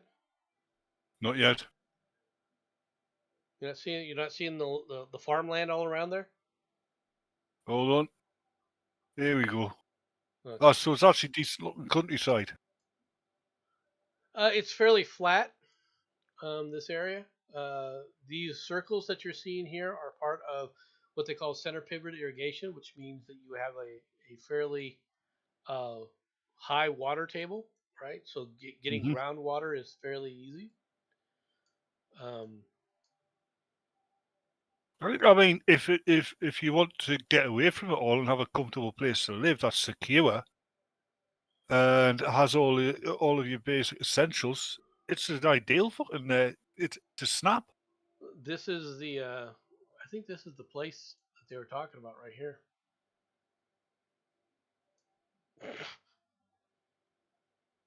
Yeah, I mean, yeah. Like I said, for a survivalist or somebody like that, it's a fucking bargain. Right. Each one of these squares is about a mile. Is about a mile square. Yep. Because those Okay. things are also earthquake proof, aren't they? Yeah, there's no earthquakes in this area. I never, Yeah. my entire time in living in Nebraska, we never felt an earthquake. Yeah, but you're not factoring in possibilities like the super volcano going off. That's true, all right. But the super volcano is a long ways away. It doesn't matter the size of the thing. That's All right, it'll cover this area. I'm not going to deny that it'll cover the actual the seismic event will hit that area. It's not called a super volcano because I don't think the seismic event will probably be able to be felt, all right, but it won't be significant. It really won't. Now the ash and everything coming down. You know when you slap your belly. Yeah. Yeah, like that was the last seismic event of that magnitude we had, and that killed off the dinosaurs. You weren't expecting that, were you? I should have. No, neither were the dinosaurs, were they? Yeah. The it's a cool idea, right? I wouldn't mind living back home in Nebraska, and that area is actually not a bad area. All right. You can see that you're within What's your current 30 to 40 minutes of Lincoln, Nebraska, which is a fairly decent sized city. What's your current temperature in centigrade? The current temperature Actually, do it in here both. in centigrade. Yeah, do it in both. Let me look it up here real quick.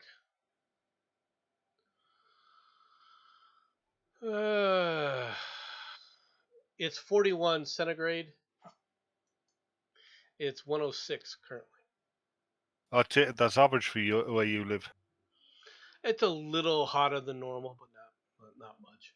Well, for this time of year? This is summer, yeah, for this time of year. Yeah, they keep going on. They said that temperature in southern Europe around the Mediterranean, that's like hitting the 50s, isn't that right?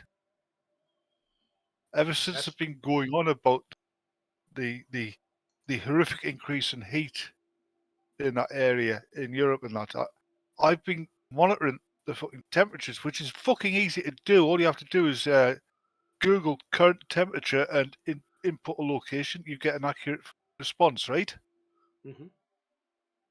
The highest temperature has been about 41 degrees, Okay. and that was in Sparta. No, Sparta's still a place. Yes. Yes. It's also a tourist location, but that's the kind of temperatures they get normally this time of year. Yeah. We're in a heat wave. But the Yes, idea but that somehow the temperature in the Earth is so much hotter, I don't see it they're happening. I trying really to don't. terrify us with normal weather. Right. They're trying to frighten us with everything. Unfortunately, they are. And unfortunately, there are people who are getting terrified. Yeah. 2 more stories left, Batman. 2 more stories. Ready? Renegade Okay. sea otter is terrorizing California surfers. It's a little scary. It was June Lee's 4th time surfing on Sunday.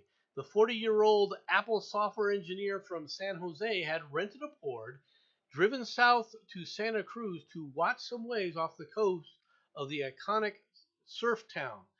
But about 90 minutes into his session, he was attacked by a sea otter. Since Oh, mid-June, fuck an off, you. otter, which remains nameless, I think I'll call the otter Butch. Okay, I'll name the otter Butch the otter. All right, which, all right, has been attacking and terrorizing surfers off of Santa Cruz coastline. In at least one case, stealing the board. Give me that board. That board's mine now, boy. Oh, Go God, back to your mommy. It's a reincarnated beach boy, isn't it? It's a reincarnated beach bully. He's probably going. The rodent is probably getting on. I know they're not rodents, but it's probably going on the sand, right, on the beach when people are just laying there and kicking sand in the kid's face. Yeah, and belly flopping onto sandcastles.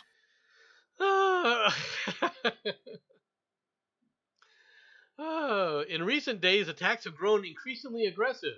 Lee said he's been surfing near an otter for most of the time that he was in there, in Steamer Lane off of Cowell Beach. It, it was being peaceful and friendly, and all of us surfers were like, oh, that's so cute. But then another otter. Then Butch arrived, seemingly out of nowhere, and swam at another surfer. At first, we were like, oh, look, how cute. But then it bit down on the board and chewed off a piece. That's the thing, that otter is playing. Now It chewed down on it bit down on the board. Has it actually bitten anybody? From what I'm hearing, it's attacking the surfboards, not the surfers. Well, it playing. says that it hasn't bitten a surfer yet, but so far it's just attacking the board. So I don't know. It's playing. It's having fun. Now, I didn't realize this. An adult sea otter can weigh between 30 to 100 pounds and reach 5 foot in length. I didn't realize they could get that big. That's a big animal. Okay. Yep. That's a pretty good sized freaking animal. Hey, Shrapnel, honey badger in the sea. Oh, it's exploding piece of it's flying piece of red hot metal. Hey, who has joined us now? Let's see. It's Sharardi. It's Charity. Hi, Sharardi. We only have 2 stories left. Oh, in your native language, Sharity. In your native language, Sharity. 1101110000111100001111.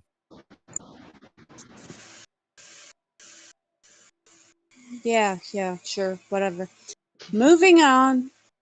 Aren't you down in Tennessee right now? I haven't been in Tennessee in a couple of weeks. Oh, okay. So you already returned. You know, it's not in a couple of weeks, but in a couple of weeks. Couple of weeks, because Tennessee gets hot as balls during the end of June. Well, it is what it is, right? Joe, And don't tell me your cooling units don't work very well in Tennessee. oh, they work fine. All right, let's get on to the final story of the day. Yay! From Britain, Boo! police searching for a screaming woman found loud parrot. Oh yeah. Police responding to a report of a screaming woman in Essex, England, were surprised to discover the source of the suspicious sound was actually a squawking pet parrot. Yep. Steve Wood, 54, who detailed the incident in a video he posted on social media, said he was initially confused when the police showed up at his Canvey Island home. I thought, my God, what have I done? Wood told BBC Essex. I opened the door and two laughing police officers, and they said, "Don't worry, mate. Canvey I Island. think we got this one sussed." I think Canvey Island. Okay. The officers explained that they had received a report of a screaming woman, but when they arrived on Wood's property, it was immediately clear that the sound was actually the squawking of one of Wood's 22 pet parrots. That's quite a lot of parrots. You realise what's just happened? What? His parrots tried to swat him.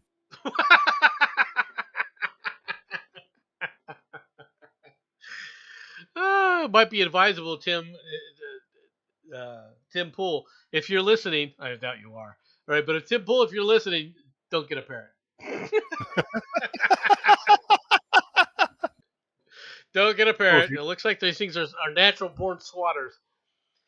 Please, Wood said that all of his parrots tend to be vocal in the mornings and evenings, but one of his birds, a 3-year-old Freddy, properly named Freddy Krueger, huh? Right, has been especially loud lately. Go ahead, Batman. I was say if Tim Pool does get a parrot, make sure it's one that's got damaged vocal cords. Can't out him out. Wood, a retired police officer, all right, praised the officers who showed up at his house. I thought the police did an extremely good job in turning up to protect families. A family could have been around, so the police attended properly, he told Essex Live. Makes a change. Now, what worries me about this whole thing is his comment early on, right? Which was, I thought, my God, what have I done? Mm-hmm. Why would you think that way? You're a former police officer. You would know whether or not you did something wrong or not, right? The fact that you have no idea because the laws are changing like they have been, and prosecution of the law is so haphazard that you've got to worry about, okay, why are you here? As a former police officer, isn't that a little worrisome to you? No, not a little worrisome at all. A lot worrisome, yes. Irritating is what it is. You shouldn't have to worry. Oh, no, I hurt someone's feelings, especially in countries like the UK and Australia who are cracking down because somebody says, oh, you're retarded because you're fucking dumb in the head. And I mean that because somebody went off and said, oh, you hurt my feels. That's retarded. Yeah, people say that to me, that I've hurt their feelings because I called them retarded. I say, so you're retarded and weak as well.